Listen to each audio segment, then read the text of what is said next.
जी जी बैठे।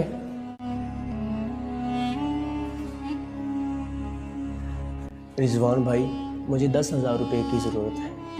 मुझे गांव जाके अपनी माँ का इलाज करवाना है। मैं 3 दिन बाद आपके पैसे इंशाल्लाह लौटा दूँगा। भाई तुझे इस शहर में 2 दिन हुए अभी आए हुए, अगर तू मेरे पैसे लेके भाग गया तो या तो तुम ऐसा करो, कोई गवाह लेकर आओ जिसके भरोसे मैं तुम्हें पैसे दे सकूँ। भाई मैं इस शहर में किसी को जानता तो नहीं आपके सिवा, पर मैं एक नमाजी आदमी हूँ और अल्लाह को गवाह बना के कहता हूँ कि आपके पैसे इंशाल्लाह 3 दिन बाद मैं लौटा दूँगा। चल ठीक है, अगर तू अल्लाह को गवाह बनाकर वादा करता है कि तू ये पैसे मुझे 3 दिन बाद लौटा देगा तो मैं तुम्हें पैसे दे देता हूँ। लेकिन मेरी एक बात याद रखना, अगर 3 दिन बाद मुझे पैसे ना मिले तो तुम्हारा अंजाम अच्छा नहीं होगा। बहुत शुक्रिया भाई।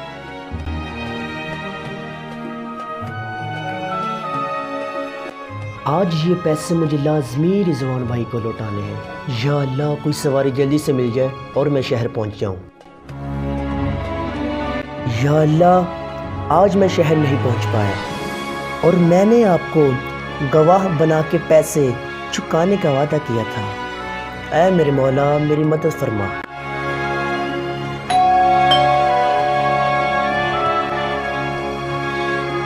हाँ बैठो इधर, बताओ अब क्या हुआ। रिजवान भाई ये रहे आपके पैसे जो मैंने 3 दिन बाद आपको लौटाने का वादा किया था, लेकिन मुझे माफ़ करना, मैं 1 दिन लेट हो गया। तुमने कल लौटा तो दिए मेरे पैसे, अब कितनी दफ़ा देगा यार।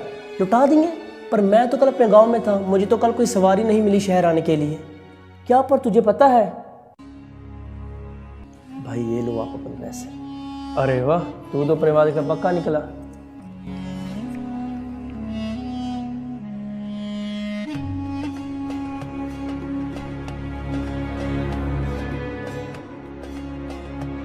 इसका मतलब ये है भाई, अगर हम सच्ची नीयत के साथ अल्लाह को गवाह बनाकर कोई वादा करते हैं या कोई काम करते हैं तो यकीनन अल्लाह ज़रूर मदद करता है।